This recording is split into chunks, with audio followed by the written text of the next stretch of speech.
Assalamualaikum warahmatullahi wabarakatuh.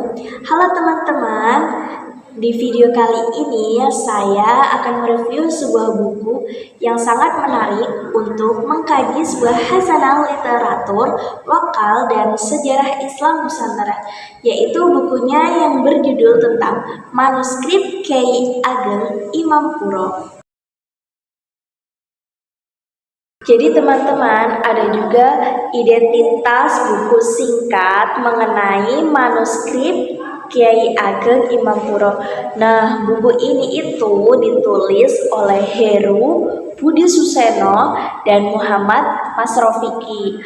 Nah, di sampulnya kita itu bisa melihat langsung representasi manuskrip kuno beraksara pegon Arab Melayu lengkap dengan iluminasi khasnya. Jadi teman-teman, buku ini berfokus pada penyelamatan pembaca dan analisis naskah atau manuskrip peninggalan Kyai Ageng Imam Puro yang seorang tokoh spiritual penting. Jadi teman-teman, buku manuskrip Kyai Ageng Imam Puro bukan sekedar biografi, tetapi juga melainkan filologis untuk menguak teks-teks klasik yang ditulis pada masa lampau agar bisa dipahami oleh generasi modern.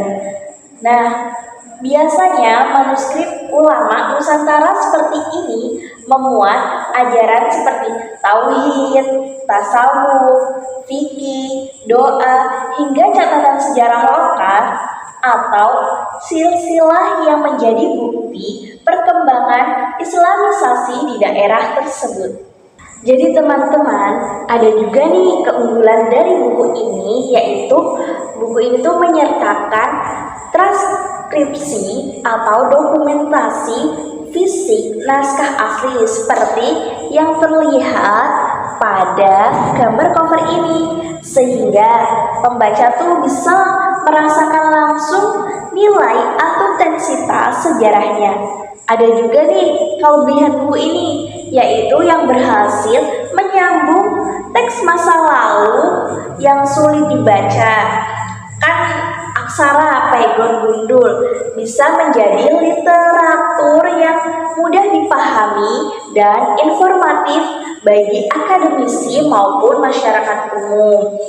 Dan buku ini tuh sangat kaya akan nilai lokalnya dan pelestarian budaya bangsa.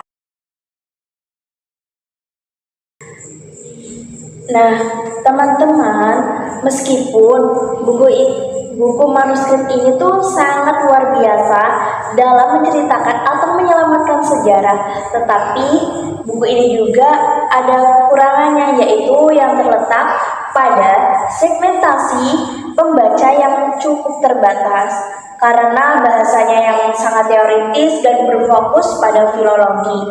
Nah, buku ini mungkin juga agak berat ya untuk membaca awam atau belum mengetahui seperti saya.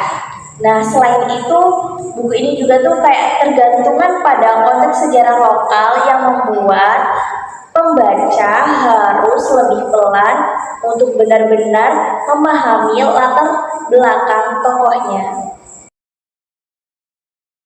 Jadi teman-teman, adapun kesimpulan dari buku manuskrip Kyai Ageng Imam Puro.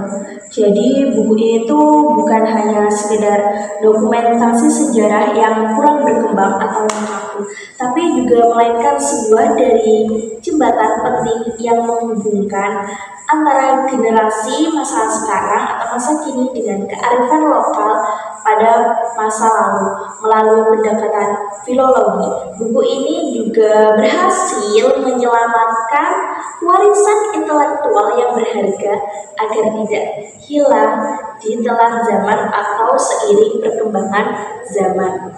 Meskipun ya buku ini memiliki keterbatasan dari segi segmentasi pembaca yang spesifik, tetapi buku ini juga itu menjadi sebuah rujukan yang sangat penting bagi mahasiswa, peneliti, maupun siapa saja yang ingin mendalami hasanah Islam Nusantara. Membaca buku ini menyadarkan kita bahwa bangsa kita memiliki akar literatur yang sangat kuat dan adiluhung yang wajib kita jaga bersama. Nah, teman-teman, buku ini itu sangat direkomendasikan ya bagi mahasiswa, kayak contohnya mahasiswa sejarah, kebudayaan, maupun peminat kajian Islam Nusantara. Membaca buku ini membuat kita sadar bahwa masa lalu kita sangat kaya akan literatur yang adiluhung. Terima kasih, mohon maaf karena banyak kekurangannya. Semoga bermanfaat. Sampai jumpa teman-teman.